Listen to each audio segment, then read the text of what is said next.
Welcome, ladies and gentlemen, to my new video on the top 5 things that you need to know when going into Assassins. My name is LowFit. I do educational content. I do guide videos. I do tip videos like this, and I think this will be a really great way to help people out in low elo, because you're going to be experiencing a lot of those bronze, silver, gold, Zed players, those Talon players, those Fizz players. It's very common to see a lot of Assassins in lower elo, so I thought I would put together a video for you guys. If you have any feedback, any critique, I'd love to hear what you have to say in the comments down below. So without further ado, let's jump into the first tip I want to go over. It seems pretty simple, but you guys should always be checking this out when you are going into the game. A lot of Assassins really desperately need to snowball, and the way they do it is by getting early kills with Ignite that does true damage. And a great way to counter true damage, of course, is by getting a lot of base health. Now this is going to be great. Let's just jump into some of these runes real quick that can help you out if you want to get a little bit more base health, maybe a secondary. You don't have to go primary, Grasp of the Undying on something, but what can be very helpful is this item, or this rune Chrysalis, that's going to help nullify a little bit of the damage that you will take from the Ignite, because it is just true health at level 1. And obviously we can go into early items that are going to give you health. Let's there we go. Okay, so some great early items against Assassins that can help nullify some of their snowball potential are Doran's Shield and Doran's Ring, wherever it is. I guess it's going to show up on the collection. Oh, no, there it is. So these are two great ways that you can just kind of set yourself up for success in just the champion select with the runes and with the items, just by picking a high base HP start that will really help nullify that level 3 combo that pretty much every assassin is going to use to get those early snowball kills. Things that come to mind are Talon, have an extremely strong all-in at that point, Echo, and Zed. Yeah, so that will wrap up number 1. Alright, let's jump right into number 2. Now, a really important part of the laning phase is to deny as many kills as possible. And any assassin that is worth his salt and realizes that it's going to be extremely difficult for him to get any sort of snowball off you, what they are going to look to do is roam. Preferentially, they're going to go to the bot lane, because there are going to be under-leveled enemies. Really important part of this is a very big timing point that a lot of people look to roam is when they hit level 6. This is when there is the biggest power discrepancy between the mid lane and the bot and support. So let's check out a couple ward spots. If the player is being very, very aggressive, if he is constantly pushing you in, they are definitely going to be taking this route. So a ward right here, or maybe a ward a little bit farther down where you can have both of these lanes, can be good. Or you can obviously put a ward right here to help with the roams. Obviously this isn't covering Talon because he has a bunch of different roam paths. But we'll just put that aside for now.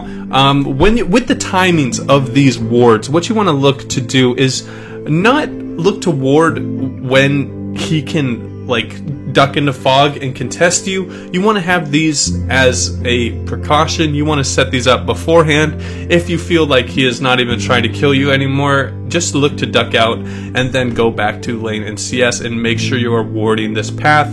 And what a lot of assassins are going to start doing as you climb higher and higher in the elos is sometimes they're going to set up a bush trap for you right here, and they're going to have a very easy all-in combo on you.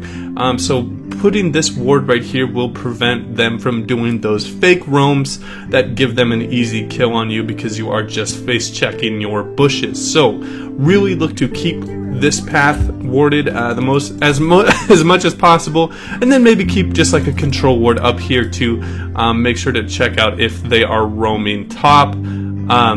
Again, timing is everything here, and understanding your opponent is going to be very big. So just look to see his patterns. Is he going top a lot? Is he going bot a lot?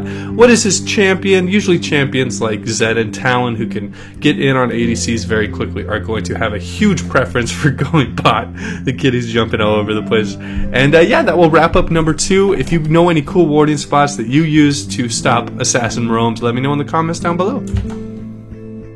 Alright, and jumping into tip number 3, we are going to use Microsoft Paint. I know, it's kind of weird, but I think this will be the best way to illustrate to you guys why you should be trying to prevent snowballs at all costs. We're just going to go over kind of overall power of the average assassin is going to look something like this. They're going to have a very strong mid game, and then they're going to fall off late, and they're going to be about that effective, or they're just going to end up trading in the late game. They're going to be trading 1-for-1 a lot, and then next up we have something like a control mage that's going to be really, really weak, and then going to gain a little bit of power in the mid game, and then kind of shoot off in the late game because they're able to pump out a lot of damage from a very safe distance.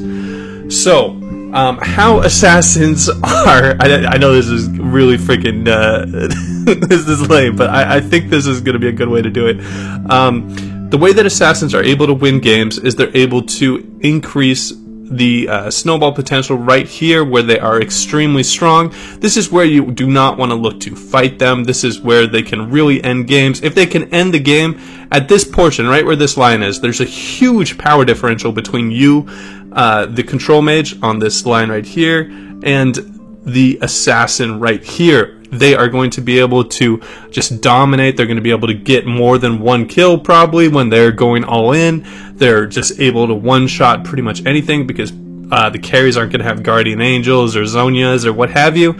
So really try and picture this shitty little fucking graph when you are playing against an assassin, because it's going to make a big difference if you are able to prevent the snowballs and get into the later game when you are stronger in these areas and able to put out an extreme amount of damage. Obviously there are some assassins that scale pretty well, but overall assassins are going to fall off in the late game where they are going to end up just trading 1-for-1 on preferential carries if they're even able to do that. So just keep this in mind when you are playing this. I don't even know what it looks like, maybe a DNA strand, but always keep in mind that you want to emphasize where you're strong. You want to get to where you're strong and try and hide and try and just kind of buffer with defensive items, with defensive rune setups, with barrier, with exhaust to get you through this big power differential that you have in the early and mid game where they're able to do a shitload of damage. The reason why I put the control mages a little bit above is this is probably where level 1 and 2 are, and then 3 is where the assassins are able to get their full combo off, but 1 and 2 you're generally able to poke them out a little bit. That will wrap up this tip. Let me know if you never want to see something like this, or if you didn't mind me illustrating my point like this. Obviously not the best drawer, but let me hear what you guys have to say down below.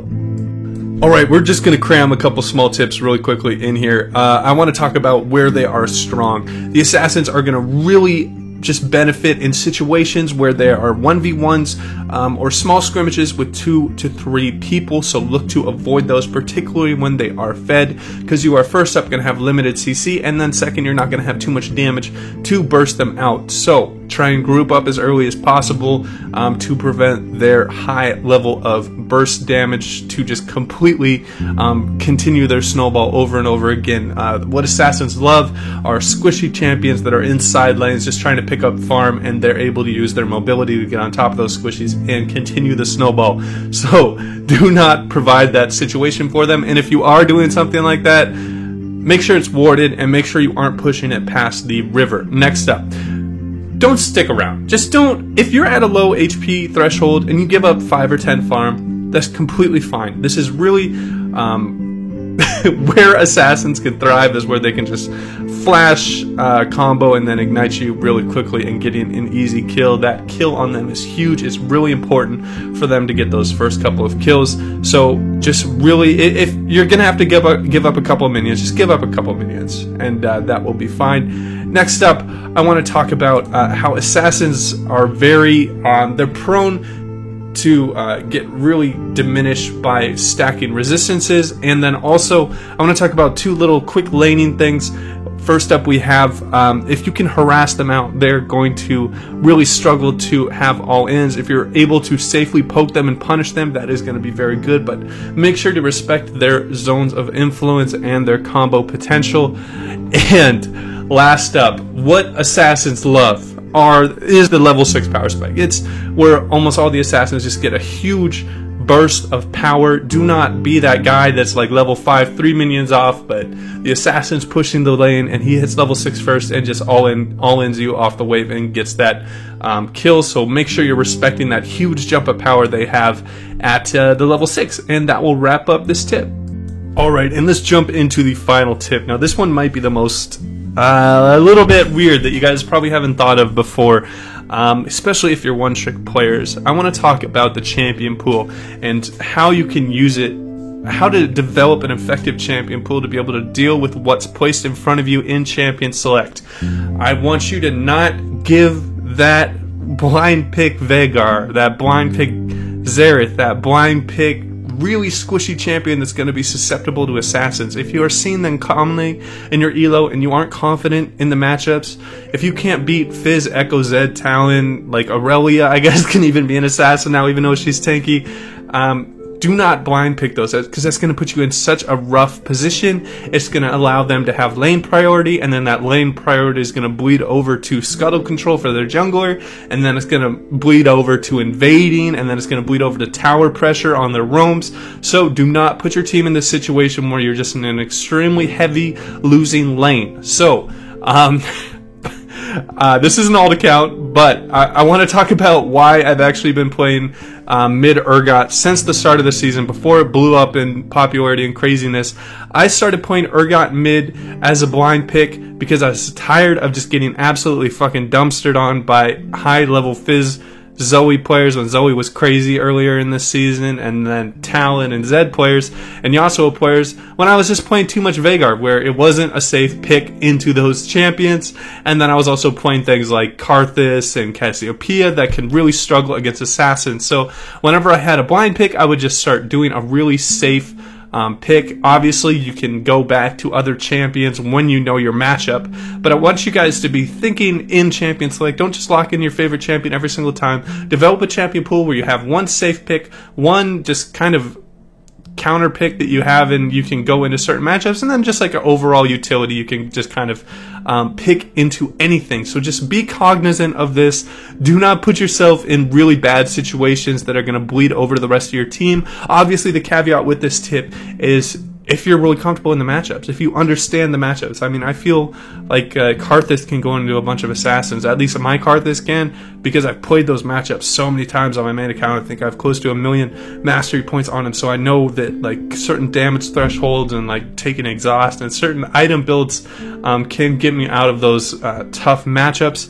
So just do yourself a favor, do your elo a favor, and develop a safe blind pick that can deal with assassins for you in your main roles. That will wrap up my video. If you guys enjoyed the content, please remember to like and subscribe. It's crazy. I can't believe we hit 2K subscribers. I'm having a 24-hour stream tomorrow, which is, what is it, October 26th. I'm going from 6:30 PST to 6:30 PST. Hopefully I can make it. I'll probably be like a zombie by the end of it.